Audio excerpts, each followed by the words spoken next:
Sepak terjang Antasari Ashar dalam memberantas korupsi semasa masih menjabat sebagai Ketua KPK terkenal sangat berani dan tidak pandang bulu. Sejumlah pejabat penting negara pun diseretnya hingga ke meja hijau. Namun, sepak terjangnya ini harus terhenti ketika ia diduga terlibat dalam kasus pembunuhan Direktur Utama PT Putra Rajawali Banjaran Nasruddin Zulkarnain. 14 Maret 2009, Nasruddin yang saat itu suami siri Rani Juliani, mantan seorang kedi golf, ditembak dalam sebuah mobil usai bermain golf di daerah Tangerang. Dugaan cinta segitiga antara ketiganya yang berbuntut hingga hilangnya nyawa Nasruddin inilah yang menyeret Antasari hingga ditahan. 4 Mei 2009, Antasari resmi menjadi tersangka. Dan pada 19 Januari 2010, jaksa menuntut pidana hukuman mati terhadap Antasari. Antasari yang sudah sejak tahun 80-an menjadi aparat penegak hukum, justru kini harus mendekam di balik jeruji. Banyak kalangan menduga kasus Antasari Ashar ini syarat dengan rekayasa. Beberapa orang yang merasa dendam kepada Antasari Ashar diduga menyebabkan Antasari harus kehilangan jabatan dan mendekam di penjara.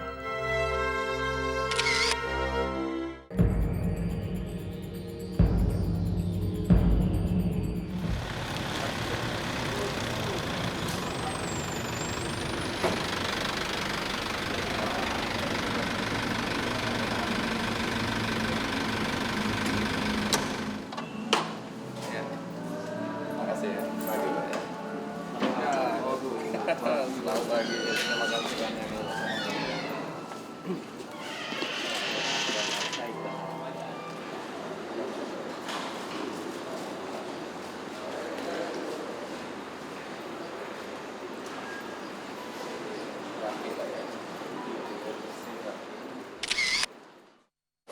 Saat ini saya berada di Lembaga Pemasyarakatan Tangerang, Banten untuk mewawancarai mantan Ketua Komisi Pemberantasan Korupsi Antasari Ashar. Ini berkaitan dengan upaya PK yang diajukan oleh Pak Antasari dan juga mengenai pengakuan Gayus Tambunan berkaitan dengan Jaksa Sirusinaga yang dianggap tidak bisa diperiksa oleh polisi atau belum diperiksa oleh polisi karena mengetahui rekayasa dalam kasus Antasari Ashar. Pak Antasari, terima kasih sudah bersedia menerima saya di LP Tangerang, Banten. Bagaimana kondisi kesehatan Anda? Alhamdulillah baik. Jadi saya menjalani pemasyarakatan ini sebagai warga binaan menjalani 1 bulan lebih. Sebelumnya dilakukan penahanan di Rutan Polda. Kalau mental bagaimana? Sebab Anda kan sebelum ini adalah seorang ketua Komisi Pemberantasan Korupsi yang dianggap powerful, super body. Tiba-tiba Anda harus berada di tempat ini sebagai tahanan. Secara mental terganggu tidak? Ya, secara mental tentunya saya kaitkan dengan saya sebagai Muslim ya. Artinya apa yang saya lakukan adalah tidak lepas daripada garisan yang diberikan ya oleh agama yang saya anut. Saya mensyukuri, saya ikhlas menjalani, dengan demikian maka orang melihat saya apa adanya. Kenapa yang mensyukuri? Mensyukuri saya masih bisa bertemu dengan istri dan anak-anak saya. Ikhlas mengapa? Saya percaya bahwa manusia hanya bisa berdoa dan berikhtiar, tetapi semua yang menentukan adalah Yang Maha Kuasa. Mungkin Anda pribadi kuat ya menghadapi cobaan ini. Tapi yang menjadi pertanyaan, bagaimana dengan istri dan anak-anak? Saya tidak terlalu khawatir pada waktu itu mendengar tuntutan hukuman mati. Saya akan mengalami penahanan ke penjara, itu tidak pernah satu tetes air mata saya jatuh untuk itu. Karena ini semua risiko tugas. Tetapi yang saya pikirkan adalah apakah siap istri dan anak-anak saya untuk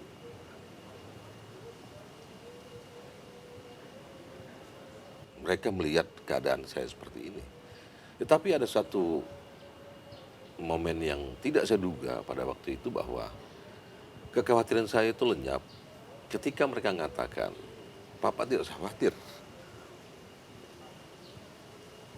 Ini anak-anak yang mengatakan Ya, kepada Anda. dengan kami, bahwa teman-teman kami semua mendukung, dan saya sendiri, menurut anak-anak saya, kami bangga, ya Papa, lawan terus kezolimin ini. Mereka katakan, disitulah kemudian saya tambah kuat, ya. Jadi saya katakan tadi bahwa saya tidak khawatir dengan menjalani ini. Saya penegak hukum, saya tahu bahwa manusia, jangan dengan saya, ya kan, ya, Rasul yang saya yakini, ya, Nabi Muhammad SAW juga mengalami, Nabi Yusuf pernah mengalami, pendahulu kita pernah mengalami seperti ini, ya. Nah, tapi adalah kesiapan anak saya di luar, ternyata alhamdulillah mereka sampai hari ini mendukung saya. Disitulah kekuatan saya. Nah, jadi Selain pada doa. saat itu Anda lebih memikirkan istri dan perasaan anak-anak Iya. ketimbang Anda sendiri, ya? Iya, daripada apalagi kasusnya saya tahu ini tidak ada, ya, tapi ya risiko tugas. Saya mendapat kesan dari jawaban Anda bahwa Anda pertama merasa dizolimi. Ya. Kemudian ada rekayasa di balik kasus ini. Kalaupun itu benar rekayasa, Anda sudah memaafkan atau Anda merasa dendam pada orang-orang yang melakukan? Saya ini, Bung Andi, ya, saya tidak merasa dizolimi, tapi saya dizolimi. Ya, tetapi ini sudah rencana Allah, ya. Ya, saya ikhlas menjalani, ya kan, semuanya ini. Untuk itu maka ya saya laksanakan. Saya tidak bisa lari daripada kenyataan, ya, rencana Tuhan untuk kita lakukan. Kita tidak tahu ada hikmah apa di balik ini semua. Saya tetap optimis. Kita tidak tahu 2 hari, 3 hari ke depan akan terjadi apa. Tadi kalau Anda jelaskan bahwa istri dan anak-anak membuat Anda kuat. Iya. Tapi Anda sendiri bagaimana cara Anda menguatkan istri dan anak-anak menghadapi cobaan Saya ini? harus menampakkan bahwa, dan memang ini keadaan saya, bahwa saya tegar, saya sampaikan bahwa saya ikhlas, saya mensyukuri kita masih bisa bertemu walaupun dalam suasana yang berbeda, ya kan. Tempat penjara ini bukanlah tempat yang hina, semua yang ada di alam ciptaan yang kuasa. Kebetulan memang kemerdekaan saya terbatas, ya kita create lah, ya, kondisi itu, dan alhamdulillah suatu hal yang sebetulnya belum pernah saya sampaikan ke anak-anak dan istri saya, Apa itu? bahwa 2 tahun kurang 1 bulan saya di dalam tahanan maupun penjara, tidak ada mereka absen untuk melihat saya. Itu suatu catatan.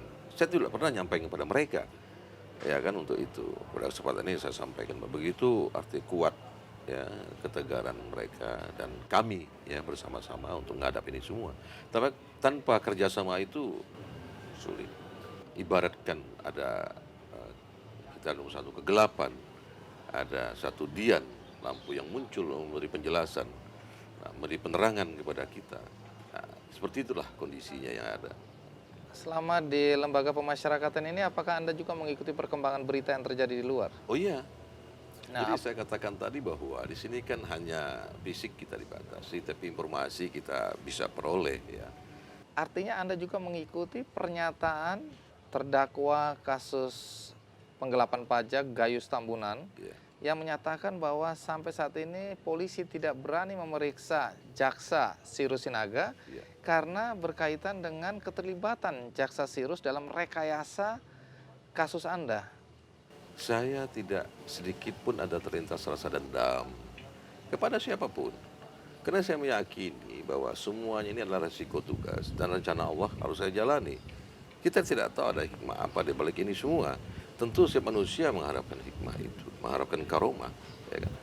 Nah, saya tidak dendam. Kalaupun ada statement itu dari polisi yang takut meriksa Sirus, Tidak ada pengaruhnya bagi Anda? saya lihat begini, ya, bahwa saya tidak ingin terjebak dalam kondisi polemik itu.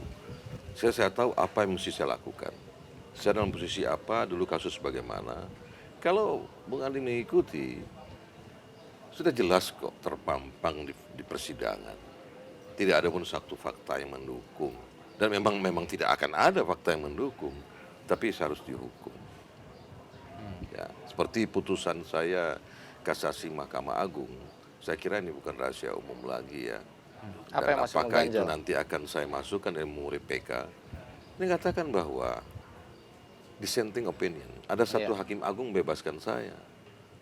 Yang saya menaruh simpati itu secara nurani hakim agung itu luar biasa.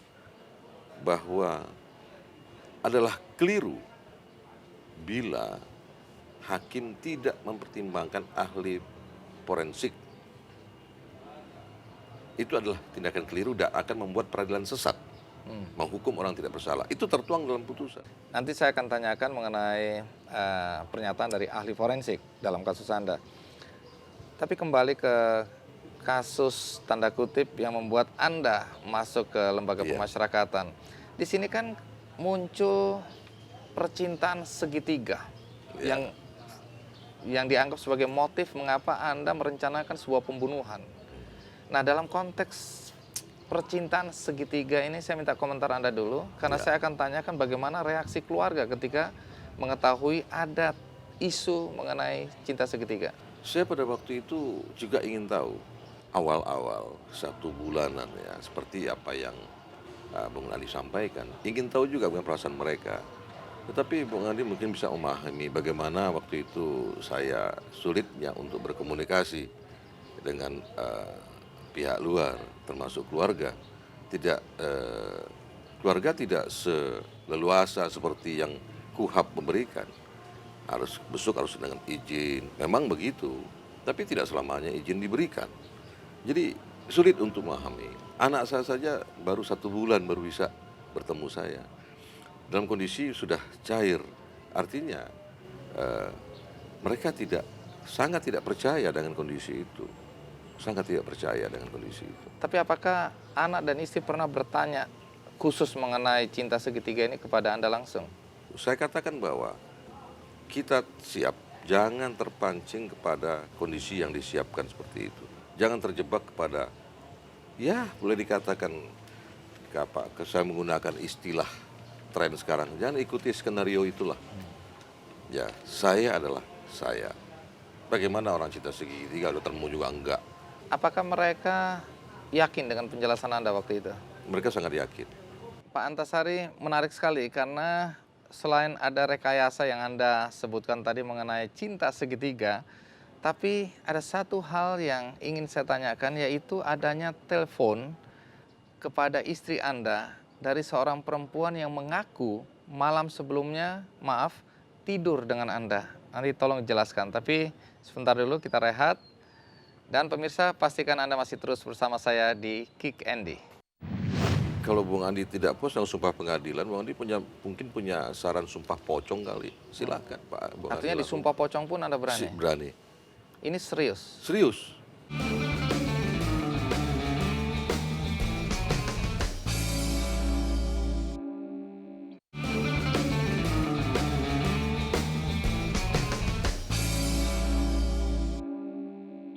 Terima kasih Anda masih bersama saya di acara Kick Andy, dan kali ini tamu saya adalah Pak Antasari Ashar. Pak Antasari, kita lanjutkan pembicaraan tadi ya. Ini mungkin pertanyaan yang membuat Anda jengkel karena ditanya berulang-ulang. Tetapi sekali lagi saya merasa perlu untuk menanyakan, apakah benar Anda punya hubungan khusus dengan Rani? Tidak. Saya tidak pernah punya hubungan khusus dengan Rani. Saya tahu yang bersangkutan sewaktu saya menjadi members di Modern Land sebagai anggota Adiaksa Golf Club. Tahu. Tidak lebih dari itu? Tidak lebih dari itu. Baik, saya tidak akan mengejar Anda kenal di mana, berapa lama, tetapi saya cuma ingin di depan sekian banyak penonton Kick Andy, apakah Anda berani disumpah untuk pernyataan Anda bahwa Anda tidak punya hubungan khusus dengan Rani? Saya sudah sumpah di pengadilan. Dan kalau Bung Andi tidak puas dengan sumpah pengadilan, Bung Andi mungkin punya saran sumpah pocong kali. Silakan Pak Bung Andi. Artinya di sumpah pocong pun Anda berani? Berani. Ini serius? Serius. Anda secara tidak langsung menduga ini bagian dari rekayasa. Mengapa Anda sampai dicopot dari posisi Anda sebagai Ketua KPK dan harus mendekam di LP seperti sekarang ini, yaitu kasus cinta segitiga lagi tadi ya. Tapi yang ingin saya ketahui, pada saat Anda dan Rani berada di hotel, apakah benar sesudah itu Anda menerima ancaman dari suami Rani yaitu Nasruddin Zulkarnain? Ya, Apa benar Anda Tidak mendapat ada. ancaman itu? tidak ada. Bagaimana Salah. dengan ancaman SMS itu? Tidak. Begini. Coba Bung bisa Anda Andi. jelaskan? Ya, ini perlu saya luruskan ya. Iya. Jadi jangan artinya saya teringat lagunya Bruri. Buah semangka berdaun sirih. Artinya apa? Kan? Artinya begini ya. Itu cerita ancaman yang saya duga A. Kenapa harus ancaman itu diposisikan oleh si B? Ini yang saya. Jadi ada satu ketika peristiwa ya Pak Bung Andi ya. Saya berada di Bali pada waktu itu, selesai memberi ceramah di Universitas Mahardika kalau saya tidak salah ya. Pas tanggal 31 Desember. Karena itu ujung tahun, kebetulan 1 Januari itu ulang tahun perkawinan. Jadi saya ajaklah keluarga sekalianlah. Saya pun minta izin dengan KPK. Nah, diizinkan, berangkatlah. Ceramah malamnya tahun baru, besok pagi menjelang mau mandi, istri saya terima telepon dari seseorang, cerita saya mandi. Laki atau perempuan? Ya. Nah, pengakuan dari istri saya pada waktu itu laki dulu yang Laki telepon, dulu. habis itu perempuan. Terus saya mandi, selesai, saya melihat mimik istri saya kok ada aneh gitu ya. Kenapa? Saya bertanya-tanya, akhirnya disampaikan. Jadi isi teleponnya begini. Mohon maaf Bu, bahwa sekarang Bapak mungkin terlambat pulang. Karena tadi malam baru bersama-sama dia, maksudnya perempuan yang menelpon. Bapak capek. Padahal tadi malam, nah itu saya dengan istri saya. Nah ini siapa yang membuat ini? Inilah justru yang saya kejar. Tidak ada saya membuat statement atau ini bahwa itu adalah kelakuannya almarhum Nasruddin. Tidak. Saya ingin cari siapa. Saya sebagai ketua KPK, pejabat negara, selain daripada pada waktu itu ya Pak, Iya. sekarang yang narapidana. Iya. Sebelum itu memang banyak SMS bahwa Anda sok jago berantas korupsi, ini segala macam, tapi tidak pernah saya hiraukan. Muncul lagi ini. Nah ini saya lihat sudah lain karena kok ini ganggu istri saya, keluarga saya. Apalagi setelah itu belum berhenti sampai situ, Bang Andi. Istri saya keluar dari Giant di BSD, mungkin Bang Andi tahu, senang membawa bungkusan, datang orang pakai motor, mengatakan, Ibu istri ketua KPK? Iya. Kasih tahu KPK itu, terus beliau menyebutkan kalimat-kalimat yang tidak pantas dan secara tidak etis lah menyebutkan di sini. Sampai down istri saya pulang nangis, ya, terus bercerita dengan saya kondisi itu. Saya bilang ya sabarlah, ini risiko tugas. Nah saya ingin mencari artinya siapa yang melakukan itu. Apa pentingnya Anda mencari siapa yang melakukan itu? Dalam rangka mewaspadai ya gerakan-gerakan saya untuk melakukan tugas sebagai ketua KPK. Karena kan ada barang siapa menghalangi pemberkorupsi adalah pidana. Lah kalau melakukan teror ataupun menghalangi ketua KPK sama dengan menghalangi pemberantasan korupsi kan. Itu yang ada. Nah itu kita cari. Tapi kenapa kondisi seperti itu Bung Andi kemudian dijustifikasi, dielaborasi mereka bahwa itulah almarhum sehingga mereka bikin seperti ini. Saya kan bingung jadinya. Apakah itu berarti Anda mencoba menduga-duga bahwa ini bagian dari sebuah rekayasa tadi, ada telepon gelap, ancaman yang kemudian diarahkan agar orang percaya bahwa Anda memang punya motif Mungkin untuk begitu. membunuh almarhum? Mungkin begitu. Saya tidak bisa baca pikiran mereka kan. Tapi ya saya terima saja karena ini saya katakan sekali lagi resiko tugas. Ya, yang masih menjadi pertanyaan masyarakat, apakah ancaman-ancaman ini Anda adukan secara sengaja kepada Kapolri, Tidak. ya, atau Saya untuk sengaja mengadukan kita harus bikin laporan polisi dan lain-lain. Saya hanya bersilaturahmi, berbincang-bincang bahwa Pak BHD kan pada waktu itu kan saya posisikan Bambang lama Hendarse, itu ya? sahabat lah. Karena kita sama-sama penegak hukum, kenal sudah lama. saya sebagai ketua KPK, beliau diangkat sebagai Kapolri, kita sama-sama waktu berkomitmen, kita sama-sama diberi amanah, Pak, mari kita laksanakan amanah ini sebaik-baiknya. Kita berbincang, suka duka. Jadi bukan sengaja datang Tidak, melaporkan begitu. tidak. Suka duka pada waktu itu langsung saya ceritakan, wah antara lain begini kondisi. Beliau malah merespon baik, wah tidak boleh pejabat negara dikituin Pak Antasari. Ya itu yang ada. Saya bilang ya itulah keadaannya Pak. Tidak ada hal apa gitu. Nah, kalau dari penjelasan-penjelasan Anda, terkesan ya, ini saya menangkap mudah-mudahan benar ya, bahwa sebenarnya kasus ini berbeda sekali ya, dan tidak bisa dipakai untuk menjadikan motif Anda membunuh. Iya. Bagaimana Anda menjelaskan ini? Saya kira begini, Bung Andi, saya katakan saya tidak akan coba untuk menjelaskan substansi, artinya untuk saya muat dalam materi PK. Karena bagaimanapun itu kan tidak baiklah saya memindahkan ruang pengadilan di forum kita ini. Tetapi itu salah satu. Saya kira apa yang dipertanyakan tadi kemarin itu di persidangan sudah gamblang kok. Motif diberikan saya ngirim SMS, motif kan. Ya kan? Saya kira tidak usah saya ceritakan, masyarakat sudah tahu bagaimana ahli IT secara forensik ya kan mengelaborasi SMS itu. Jelas-jelas mengatakan tidak ada SMS saya. Tapi tetap saya juga harus dihukum. Bagaimana kemudian siapa yang mengkreasi SMS ini tolong Bung Andi jangan ditanyakan. Karena itulah materi daripada memori PK saya nanti. Oh gitu. Ya. Artinya kematian Nasruddin Zulkarnain ini ada hubungannya dengan pencopotan Anda atau ini kasus yang berdiri sendiri yang dimanfaatkan orang lain? Menurut analisa Anda sendiri dalam perenungan mungkin dalam LP ini? Saya kira Bung Andi itu pertanyaan tidak ke saya mestinya. Pertanyaan itu kepada mereka yang men-setting ini sebetulnya. Mereka mau arahnya kemana. Jadi Anda tetap menganggap ada orang yang men-setting ini ya? Bahan renungan. Justru itu bahan renungan saya Bung Andi. Artinya kenapa sih?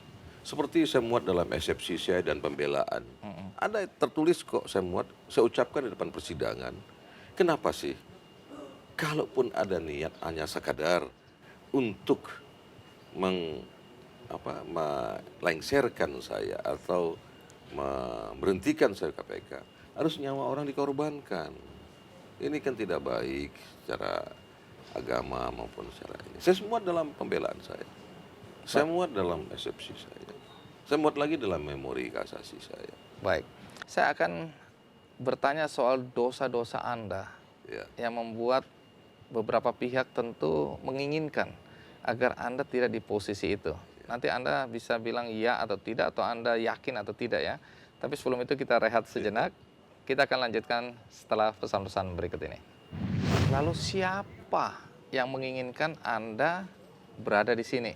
Apa yang menjadi dosa Anda?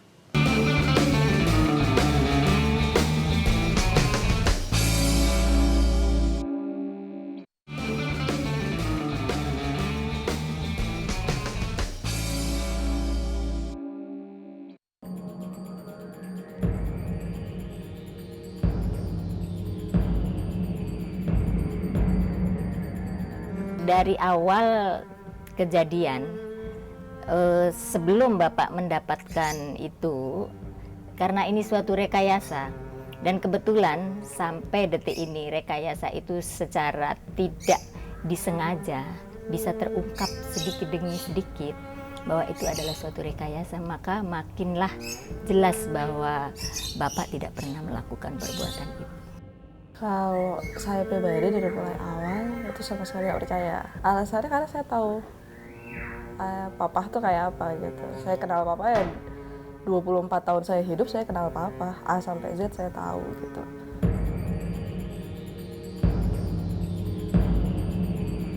Saya lagi belanja dari Giant. Habis itu karena saya supir sendiri waktu itu, jadi saya begitu mau masuk pintu, ada motor 2 orang, dia bilang, maaf Bu, tadi ada pesan, tapi saya mau ke rumah, Ibu nggak ada apa Mas? Saya bilang, Bapak nggak bisa pulang terlalu cepat, karena yang saya dengar Bapak, tapi Ibu jangan marah, katanya dia bilang. Kenapa Mas? Saya bilang, karena Bapak ada main dengan wanita lain. Saya ketawa aja, wanita lain, saya bilang gitu. Dan kebetulan waktu itu terus saya lihat udah jam 3, terus saya telepon bapak, ada di mana? Saya bilang, di kantor katanya. Tadi saya barusan ada yang bilang bahwa nanti malam bapak nggak pulang cepat katanya karena ada perjanjian dengan wanita, kata bilang. Ya udah ditanggapi aja, diterima gitu aja bapak.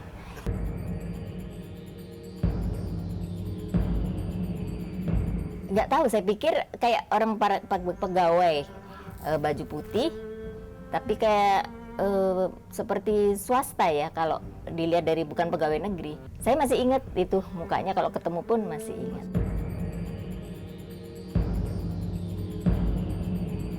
Banyak mas teror tuh, tunggu saatnya, suamimu sedang tidur dengan saya, macam-macam. Jadi saya anggap, akhirnya saya bicara dengan bapak, kok ini seperti nadanya ini. Terus dikasih tahu dan bapak, inilah kerjaan KPK, mungkin banyak orang yang tidak nyaman sehingga ingin mengganggu ketentraman bapak, mungkin itu. Terima kasih Anda masih bersama saya di acara Kick Candy dan saya lanjutkan ya Pak Antasari. Ya. Tadi Anda mengatakan bahwa agama pun melarang jika untuk melengsarkan Anda ada nyawa yang harus dikorbankan. Iya. Dengan demikian pertanyaannya, lalu siapa yang menginginkan Anda berada di sini? Apa yang menjadi dosa Anda selama menjadi ketua KPK ya? Iya. Nah, pertama, Anda menjadikan Deputi Gubernur BI, Pak Aulia Pohan, sebagai tersangka dan bahkan kemudian berujung pada pemenjaraan Pak Aulia. Semua orang tahu bahwa Pak Aulia adalah besan Presiden SBY. Sampai di sini, apakah dosa inilah yang membuat Anda berada di sini? Posisi saya sekarang adalah sebagai warga binaan, narapidana. Tidaklah tepat, mungkin saya kemudian suzon, ya, menduga-duga. Semuanya itu saya serahkan pada bagaimana pengamatan publik. Ada yang aneh dari kasus keputusan ya bahwa Pak Aulia Pohan menjadi tersangka waktu itu. Ya. Karena biasanya bukan Anda yang menandatangani surat keputusan seseorang menjadi tersangka. Penahanan ya. Tapi pada saat itu Anda sendiri yang menandatangani. Ada yang aneh di sini. Apa yang terjadi? Sistem di KPK itu bottom up, bukan top down. Artinya laporan masuk, diproses di bawah mulai tingkat staf, direktur, deputi, baru naik ke pimpinan untuk diputuskan. Jadi sistem yang kita lakukan adalah pimpinan KPK 5 orang. Melakukan tindakan apapun dari bawah yang dilaporkan itu adalah harus keputusan kolektif kolegial, bukan antasari. Sekalipun saya tanda tangan sendiri pada waktu itu, bukan maunya antasari. Justru saya bertanya balik dengan Bung Andi sebetulnya. Biasanya bukan saya menandatangani itu karena saya sudah bagi, ada bidang penindakan, ada bagian pencegahan. Loh kok kenapa saya yang menandatangani? Itu kenapa? Ya kan? Iya. Ada 2 kemungkinan kan. Apa saya ambil itu, saya tangani sendiri, ya kan? Nah, kalau ini yang berlaku, tentu tanda tangan saya tidak berlaku. Karena tidak kolektif kolegial. Atau waktu itu yang terjadi, semua tidak mau tanda tangan. Tinggal ketua di kantor. Apa ya yang kan? terjadi? Saya lihat sistem sudah berjalan, semuanya sudah ACC, ya kan? Saya tanda tangan. Saya tidak ingin proses itu terhambat. Anda menjelaskan bahwa memang sistemnya seperti itu, kemudian harusnya orang lain yang menandatangani. Ya. Apakah artinya Anda merasa dijebak oleh teman-teman atau kolega Anda sendiri? Saya tidak terlalu berpikir seperti itulah. Pikiran saya semata-mata profesional aja, jalan prosesnya itu. Karena apa? Karena menjadi ketua KPK, pimpinan KPK itu amanah, Pak. Tapi Jadi mungkin karena amanah berkaitan aja. dengan bahwa ini besan presiden, orang-orang jadi takut untuk tanda tangan dan Anda kemudian yang didorong untuk menandatangani. Saya tidak bisa baca pikiran orang, Pak. Saya tidak bisa baca pikiran Tapi Anda orang. menyesali nggak bahwa Anda menandatangani surat Ya itu? terus tidak dong, masa saya harus menyesal dengan tugas yang lakukan. Pak Antasari, ini sekali lagi klarifikasi, karena rumors yang beredar di kalangan wartawan, Iya. itu Presiden SBY merasa Anda khianati ya dengan keputusan untuk penahanan Pak Aulia Pohan. Iya. Karena kami dengar kabar bahwa harusnya ada komunikasi antara Ketua KPK waktu itu Anda dengan Presiden. Jadi Anda wajib memberitahukan Presiden dulu bahwa kalau toh Pak Aulia Pohan harus ditahan, Anda harus melaporkan dulu hal ini kepada Presiden. Tapi Anda tidak lakukan itu. Saya kira informasi dari rekan-rekan itu salah itu. Mengalir aja seperti apa proses hukum yang ada. Tidak Kalau seperti itu. ada muncul seperti itu mungkin kemudian dikembangkan, ini kan bahaya. Tidak baik juga untuk Presiden selaku kepala pemerintahan maupun kepala negara. Tidak baik juga untuk KPK seluruh institusi. Tidak baik juga untuk publik sebetulnya. Jadi saya kira proses hukum ini mengalir aja lah. Sudah ada undang-undangnya, ada hukum acaranya. Itu saja kita mainkan. Artinya kita jalani. Ini pentingnya klarifikasi karena rumor yang beredar itu paling tidak merugikan Anda dan juga merugikan Presiden dalam hal ini. Ya. Tapi apakah ini sekali lagi klarifikasi? Karena ini yang berkembang di antara kami wartawan, bahwa sebenarnya Anda sudah pernah menyampaikan hal ini kepada Pak Hatta Rajasa, tetapi entah bagaimana, kemudian apakah tidak disampaikan atau cara penyampaiannya yang tidak benar atau tidak sesuai dengan apa yang ada, sehingga membuat Presiden merasa dikhianati. Saya kira pertanyaan itu yang lebih cocok Hatta Rajasa yang menjawab. Jadi untuk sementara Anda tetap menganggap bahwa dosa Anda yang ini bukan alasan utama untuk mengantarkan Anda sampai berada di Sekarang tempat nanti ini. yang menjustifikasi bahwa itu dosa itu dari mana? Saya. Saya kira itu bukanlah ini. Bukan ya? Ini kan dugaan-dugaan publik yang ada. Kemudian yang dosa Anda, saya menganggap ini tetap dosa Anda ya. Dosa Anda ketika Anda menangkap kolega Anda sendiri, Jaksa Urip, dan kemudian menghukum dengan hukuman yang dianggap terlalu berat. Sehingga seluruh kejaksaan meradang dan menganggap Anda berkhianat. Ya. Apakah itu cukup kuat untuk menjadikan Anda juga berada di tempat ini? Nah, KPK itu lagi-lagi sistem. Itu di KPK itu bekerja sistem di bawah. Kita hanya dapat laporan. Ini Jadi kan- tidak ada saya beritakan, itu tangkap Jaksa Urip. No, tidak ada seperti itu. Konon Jaksa Agung marah sekali pada Anda. Iya, Sekali lagi Anda dianggap berkhianat. iya. Pernahkah Anda dipanggil, ditelepon, atau dengar dari orang bahwa Jaksa Agung marah sekali? Saya tidak pernah dengar. Tapi kalaupun ada itu kan sudah perasaan beliau sendiri. Dosa berikutnya adalah pengkhianatan Anda pada kolega Anda di KPK.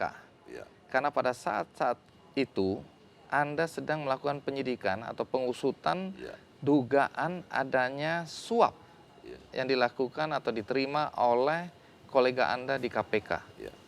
Ini kan menyakiti perasaan mereka. Anda sendiri kok nggak percaya pada kolega. Apa sebenarnya yang terjadi waktu itu? Waktu itu motivasi saya adalah saya tidak ingin sebagai ketua, tidak ingin KPK ini secara institusi dijadikan tempat berlindung bagi mereka-mereka yang memang melakukan perbuatan tercela, apalagi korupsi. Kita merantas korupsi, masa kita korupsi. Maka ada informasi seperti itu, saya respon, saya tidak lanjuti. Kenapa saya tidak lanjuti? Karena saya tidak mau itu. Mudah-mudahan itu fitnah.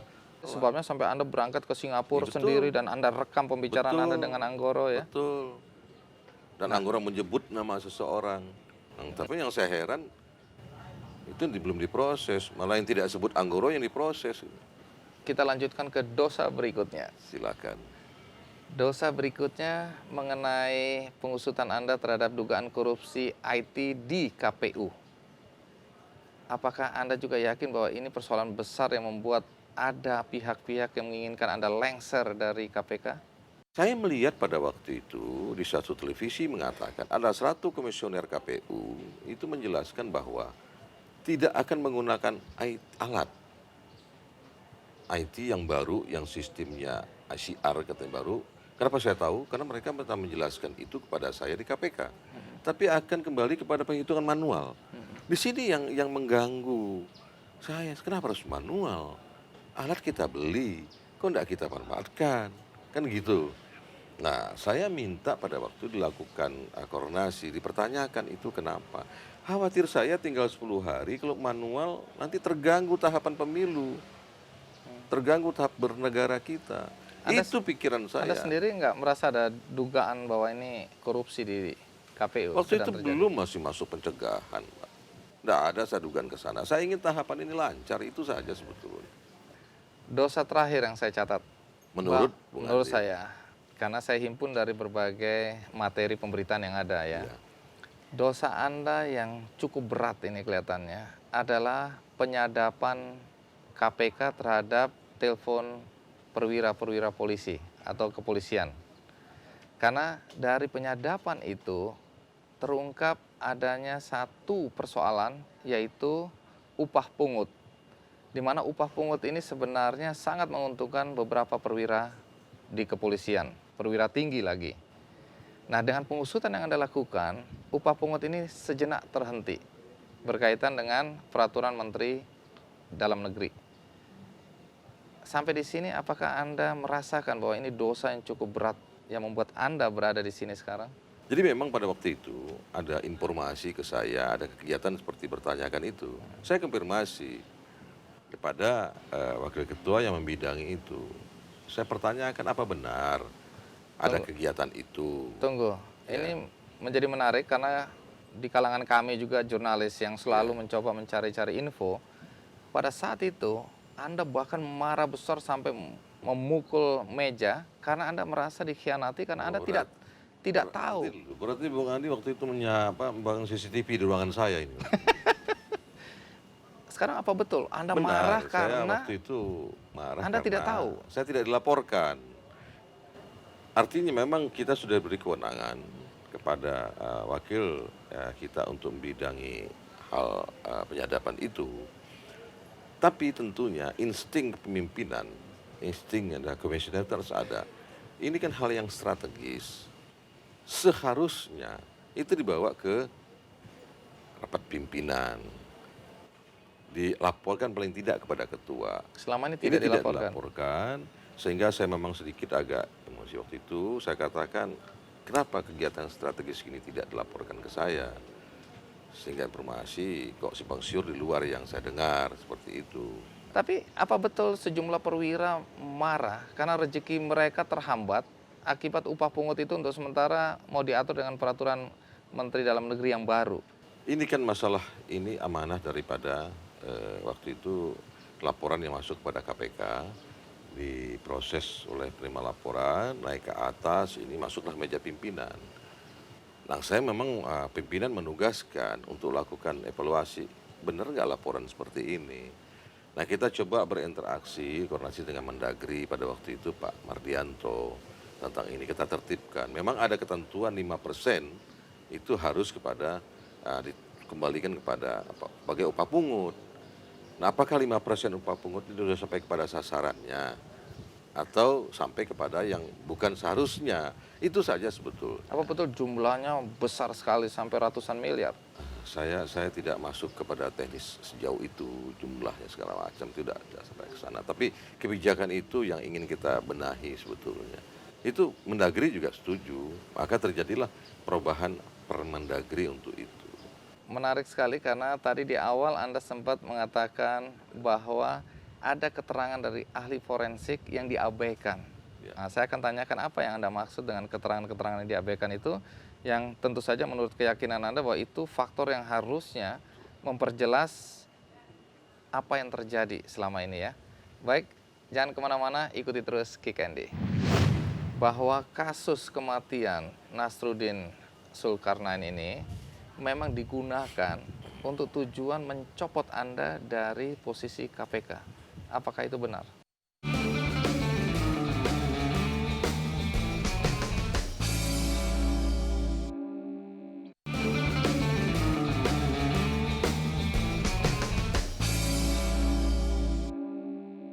Terima kasih Anda masih bersama saya di acara Kick Andy dan kita lanjutkan dengan tamu saya kali ini adalah Pak Antasari Ashar.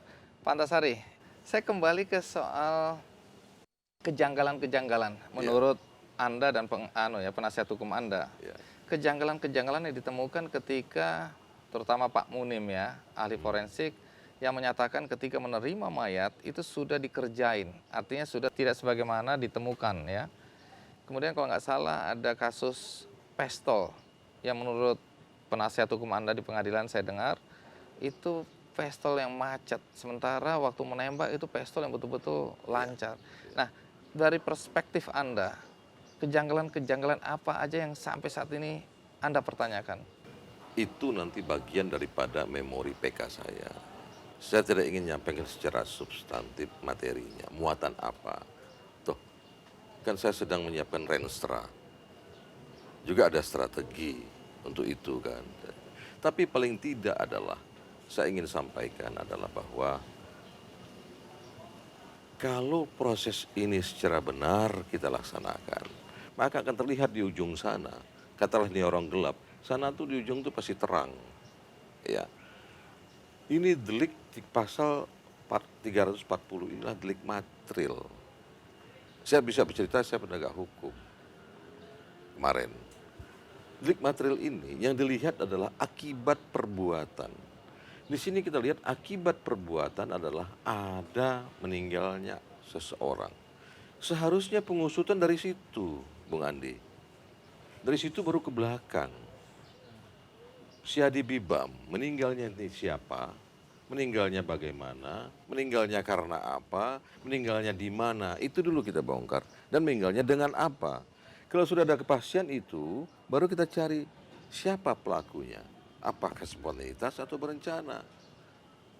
Nah, di fakta persidangan, umum sudah tahu antara senjata revolver digunakan dengan peluru yang mengakibatkan meninggalnya korban ini tidak cocok. Artinya secara material ini itu dulu yang harus di. Jadi ini peluru dari mana? Ini pistol kenapa ada di situ? Ini dulu yang dibongkar. Baru cari ke belakang. Tapi saya melihat dari proses awal karena saya ada di dalamnya penyidik. Mereka tadi ini dilihat dulu seperti tadi ada cinta segitiga, ada ini dulu main. Nanti Motifnya peduli juga. orang tuh matinya kenapa? Pokoknya ada orang mati. Ini bahaya dalam upaya penegakan hukum. Ya. Makanya saya buku ketiga saya itu nanti Tapi apa betul baju korban ini juga menjadi persoalan bagi sampai Anda? hari ini tidak ada. HP yang katanya saya SMS juga tidak pernah dibuka di persidangan karena menurut penuntut umum katanya rusak. Sampai hari ini tidak pernah dibuka, apalagi di rollback. Baju juga tidak pernah dihadirkan depan persidangan. Seberapa pentingnya baju korban? Saya kebetulan Bung Andi sebelum ketua KPK kan jaksa. Itu sudah jadi protap. Kalau kasus pembunuhan ada yang mati. Itu seluruh barang yang melekat pada korban harus jadi barang bukti.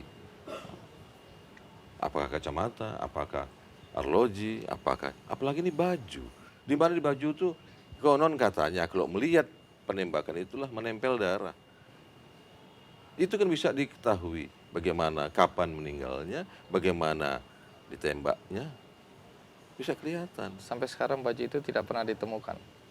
Yang pasti di sidang sampai terakhir tidak pernah ditampilkan. Kemana saya tidak ngerti. Kalau sampai sekarang, walaupun Anda sudah cerita panjang lebar, masih banyak orang yang yakin bahwa memang Anda lah sebenarnya yang merencanakan pembunuhan itu. Biarlah pada keyakinan mereka yang salah itu. Yang salah itu. Ya setidaknya ketika orang melihat lagi Iya. rekaman CCTV ketika Anda berada di rumah teman Anda, rekan Anda, Sigit Wibisono. Iya. Di situ kan udah jelas-jelas terekam Anda datang ke sana, Iya. bahkan membicarakan rencana pembunuhan. Ini yang saya katakan keyakinan yang salah. Biarlah. Artinya Salahnya di mana? satu ketika tadi Bung Andi masuk di areal ini juga ada CCTV. Iya. Bung Andi masuk situ tapi CCTV tidak bersuara. Satu ketika di sini ada kejadian nanti Bung Andi bisa jadi tersangka loh. Apa itu Bung Andi pernah di situ? Ngomong apa? Enggak perlu omongannya, yang penting ada pernah ada di situ, itu bahaya nanti. Bukan cuma keberadaan Anda di ruang tamu itu, tetapi ucapan Anda pun terdengar. Saya sudah minta di rollback itu rekaman. Edit kembali. Nantilah lengkapnya saya ajukan di memori PK. Tunggu dulu, kan di situ Anda menyetujui rencana menggunakan sekelompok orang tertentu untuk melakukan pembunuhan. Bahkan cara-caranya pun Anda bilang Anda menyetujui.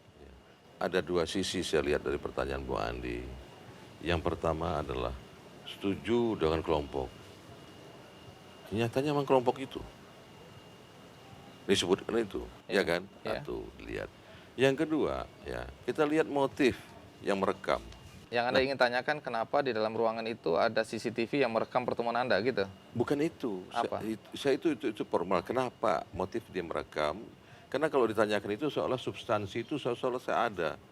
Bagaimana kemudian, karena saya tidak hanya kali itu, ada kurang lebih 4-5 kali saya mampir di situ. Ya itu persidangan sudah terbuka untuk umum. Ya kan? Nah, kenapa kemudian muncul ada transkrip rekaman, ya toh? Kemudian muncul ada yang merekam, ini kan satu pertanyaan juga untuk saya. Jangan lihat isi rekaman itu, jangan lihat bagaimana dia memasang rekaman, tapi dilihat mengapa itu ada. Ya mungkin rumahnya orang Semata-mata kaya. hanya untuk menyambung cerita itu jadi kan gitu. Tapi mungkin aja di rumah orang kaya kan ada CCTV. Nah justru Apa itu anehnya? yang saya minta. Kalau itu diambil, ambil keseluruhan dong. CCTV yang ada di rumahnya saya tahu ada, itu diambil semua biar tahu siapa yang datang waktu itu. Siapa yang menunggu di depan waktu dia merekam itu. Biar kelihatan semua fair. Oh, jadi Anda menduga bahwa rekaman itu ditunggu oleh seseorang? Saya tidak menduga. Dari CCTV mungkin bisa kelihatan. Baik, Fantasari, ya.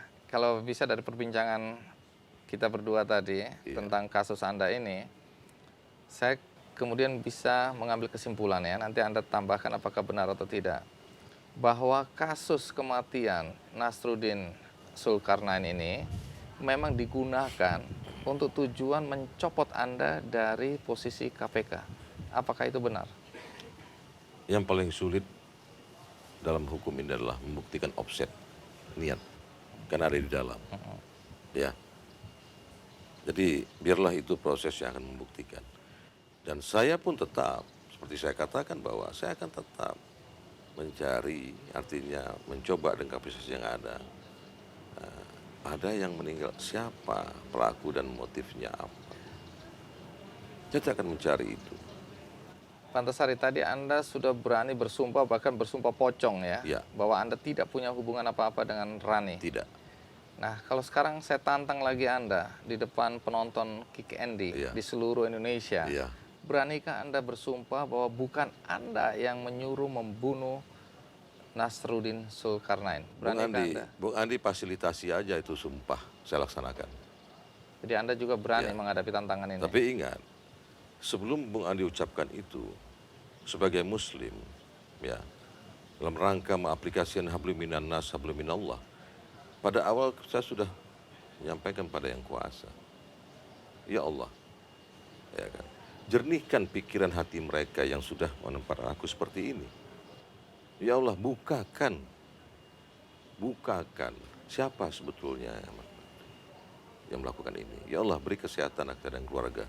Ya Allah, tetap tinggikan derajatku sebagai manusia, sekalipun saya ada di sini. Saya berserah. Itu saya kira lebih dari sumpah. Ya Allah, pada yang kuasa. Baik. Alam tarokai papa ala rabbuka biasa bil fil.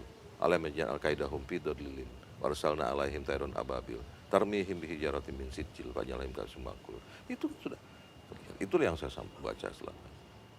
Baik, Anda kan sedang dalam proses mengajukan peninjauan kembali atas keputusan Mahkamah Agung ya terhadap kasus Anda. Saya membayangkan apa yang akan Anda lakukan kalau ini berhasil, tapi saya juga mencoba bertanya kepada Anda, apa yang akan Anda lakukan kalau kemudian PK Anda ini tidak dikabulkan? Apakah Anda ada kemungkinan mengajukan gerasi kepada Presiden atau ada langkah lain yang Anda lakukan atau Anda menerima pasrah? Tapi sebelum Anda jawab, kita rehat sejenak. Saya akan segera kembali. Ada dua kemungkinan kan, bahwa pertama Anda akan berhasil. Artinya PK itu diterima. Kedua, gagal. Secara mental Anda udah siap nggak untuk seandainya gagal?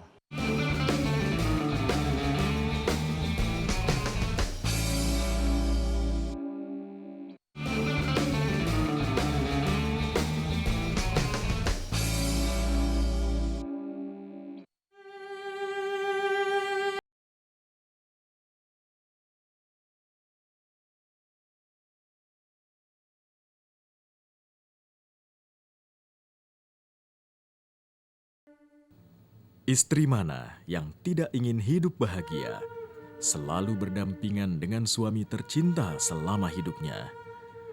Namun kenyataan hidup yang diinginkan manusia berbeda dengan kehendak Tuhan yang Maha Kuasa. Sejak menikah pada 1 Januari 1983, Ida Laksmiwati menjalani kehidupan dengan senyuman dan didampingi suami tercintanya, Antasari Ashar.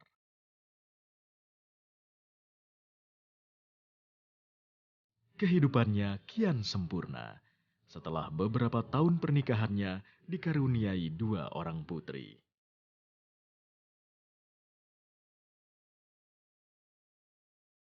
Tiba-tiba, prahara itu datang ketika Antasari Ashar tersandung masalah hingga masuk penjara. Kebetulan saya sudah mempersiapkan itu sejak Bapak sebelum masuk ke lapas. Suatu saat Bapak akan masuk ke lapas. Jadi sudah saya tata sedemikian rupa perasaan saya. Kini, di usia pernikahan yang ke-28 tahun, Ida dipaksa harus menjalani biduk rumah tangganya tanpa suami. Semua aktivitas yang menjadi keseharian suaminya dulu ia lakukan. Ida dengan didampingi 2 putrinya secara bersama-sama tanpa kenal lelah selalu berkunjung ke lapas kelas 1 Tangerang tempat suaminya ditahan.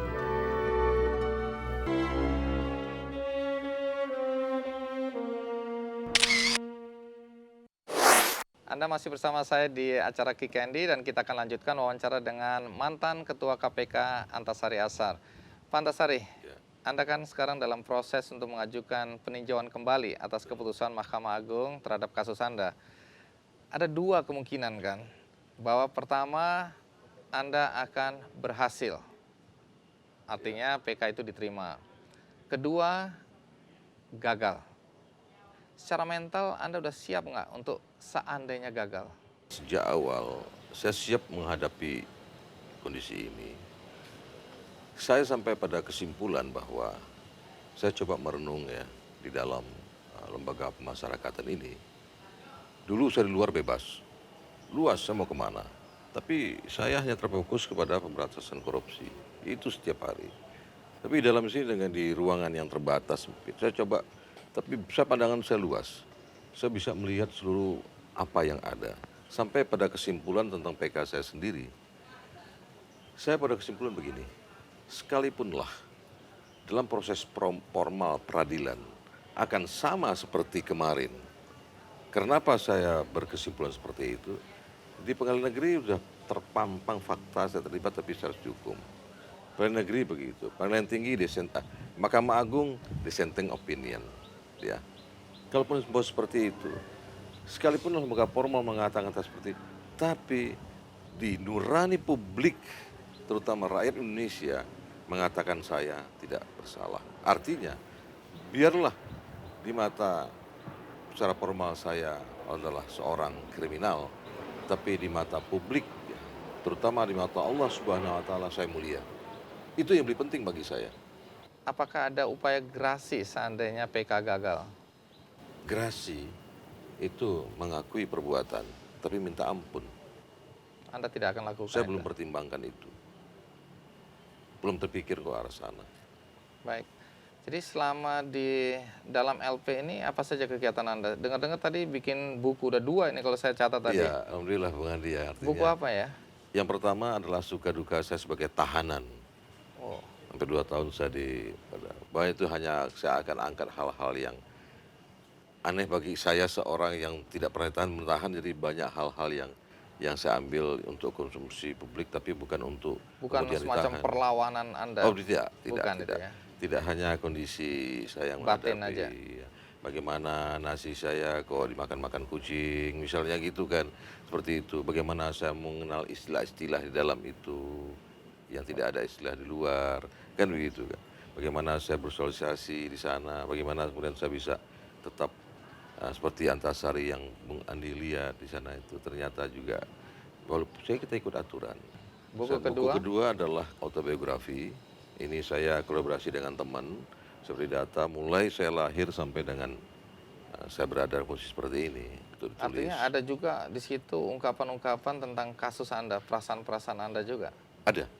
Ada di situ ada selain kasus-kasus yang pernah saya tangani dulu.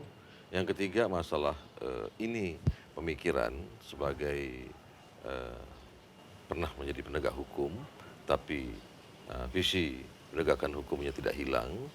Saya coba untuk menawarkan ada satu strategi penegakan hukum di Indonesia. Jadi saya ingin menawarkan bagaimana strategi kita ke depan, ya, melakukan penegakan hukum, meminimalisir apa yang sekarang ini terjadi kita lihat, supaya ke depan tidak terjadi lagi.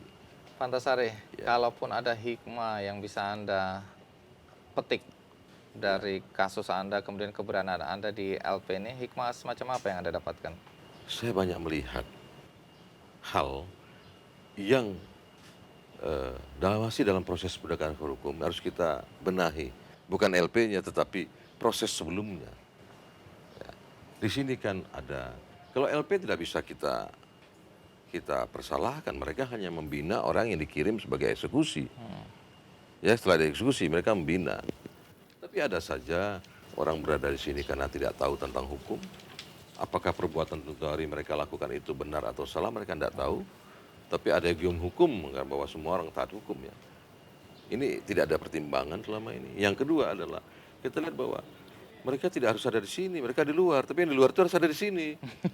Ini Anda ini nyindir ini kelihatannya ya. Ya tidak, saya bicara apa adanya. Saya tidak bisa nyindir, Pak. Saya sering disindir malah. Ya. Nah, yang ketiga saya lihat di sini yang perlu kita benahi ke depan adalah memang harus ada di sini. Ini yang saya lihat dari saya potret begitu. Nah, ini apa masalahnya? Sedangkan masyarakat hanya menampung melihat yang ada. Nah, ke belakang harus kita benahi. Itu hikmah yang Anda dapat. Kenapa ya? hukum itu kan muaranya keadilan? Bukan semata-mata cari kebenaran, keadilan. Baik. Kalau ada sesuatu yang Anda ingin sampaikan berkaitan dengan perasaan Anda, terutama pembelajaran bagi Anda sebagai ayah Iya. dari anak-anak, Ya, adakah sesuatu yang ingin Anda sampaikan kepada anak-anak? ada. Walaupun hari-hari kalau mereka datang besuk ke saya sampaikan. Tapi pada kesempatan ini mungkin tidak hanya untuk anak saya, tapi anak-anak saya yang lain, ya. Artinya generasi muda kita yang ada, bahwa hidup ini adalah berpikir. Hidup ini tidak hanya berbuat, tapi hidupnya berpikir. Nah, untuk itu maka apa yang kita alami adalah itu sudah rencana Allah. Harus kita hadapi ke depan. Saya menganggap bahwa apa yang saya alami sekarang adalah bekal. Baik, terima kasih Pak Antasari ya, Terima kasih. sudah menerima saya. Tapi kelihatannya saya ingin jalan-jalan, mau lihat ini. Katanya dengar-dengar ada perpustakaan di sini ya. Kalau gitu kita jalan ya. Siang Pak Supriyadi, Selamat siang Pak Andi. apa kabar? Baik-baik, Iya, sehat, Pak. terima kasih ini ya diterima di LP ini. Sama-sama. Pak Supriyadi, saya dengar dari Pak Antasari bahwa fasilitas di sini ada perpustakaan, terus ketemu masjidnya juga ya, Iya. dan ada kegiatan lain. Boleh nggak kita lihat-lihat perpustakaan, Pak? Silakan Pak.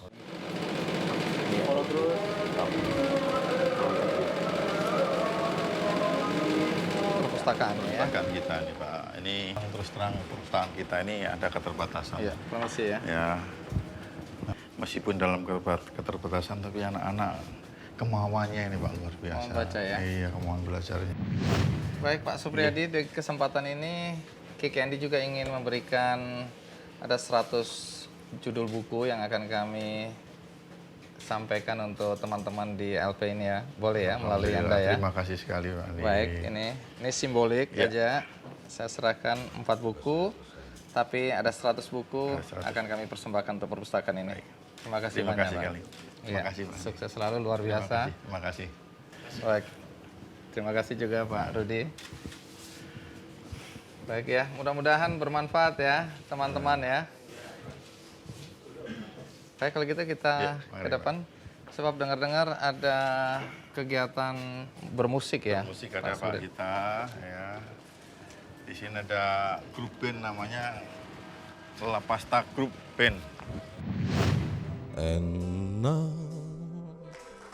finish near, and so I miss the final curtain.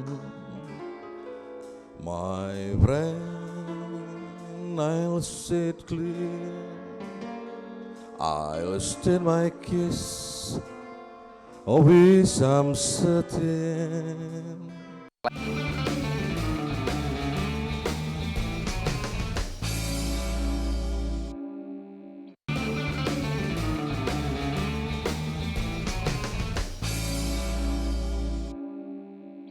Salah satu kegiatan di Lapas Tangerang adalah bermusik. Dan ternyata LP Tangerang memiliki satu grup musik yang luar biasa. Nama grup bandnya adalah La Pasta.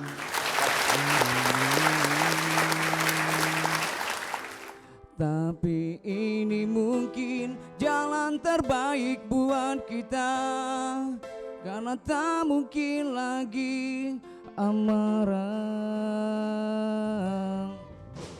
Jangan kau berpikir hanya kau yang terluka, aku pun di sini rindu kamu. Namun ini semua harus kita terima, karena tak mungkin lagi kita kembali bersama.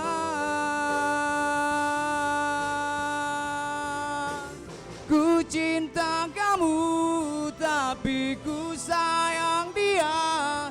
Bagaimanakah lagi harus ku berbagi, walau kau masih berharap kembali, tapi tak dapat lagi ku tinggalkan dirinya.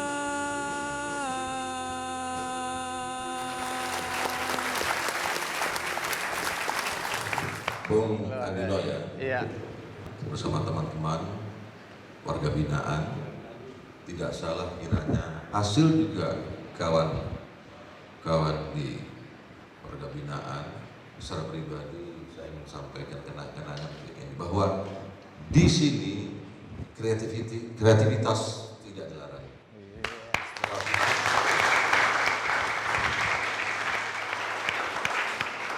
Iya.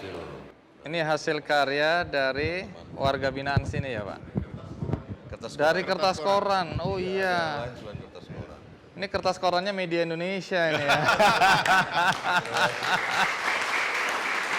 Iya, luar biasa. Sekali lagi terima kasih Pak Antasari, dan terima kasih untuk kenang-kenangan dari Lapas Tangerang ya. Ya. Demikian acara Kikendi di Lapas Tangerang, wawancara dengan Pak Antasari Ashar, dan juga sambil kita melihat-lihat situasi dan kondisi di dalam Lapas Tangerang, Banten. Semoga apa yang saya sampaikan bermanfaat bagi Anda semua. Sampai jumpa.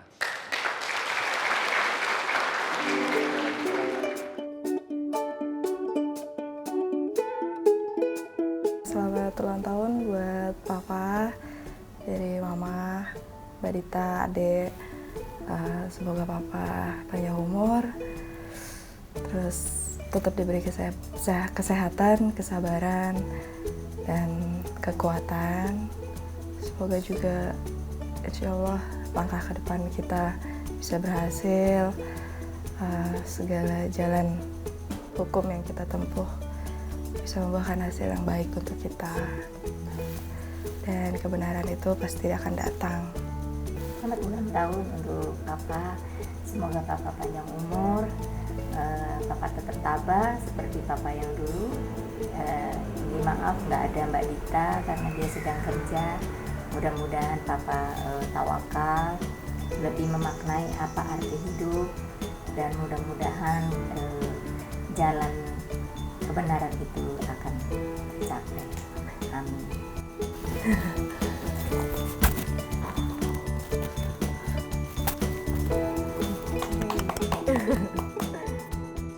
And now finish near, and And so I piece the final curtain. My friend, I'll say it clear, I'll state my case, of which I'm certain. I live a life that would, I travel it, and every highway, and more, much more than this, I did it my way. Regrets I have a few, but then again, too few to mention. I did what I had to do, I saw it through without exemption. I plan each at a cost, each couple step along the byway, but much more than this, I did it my way.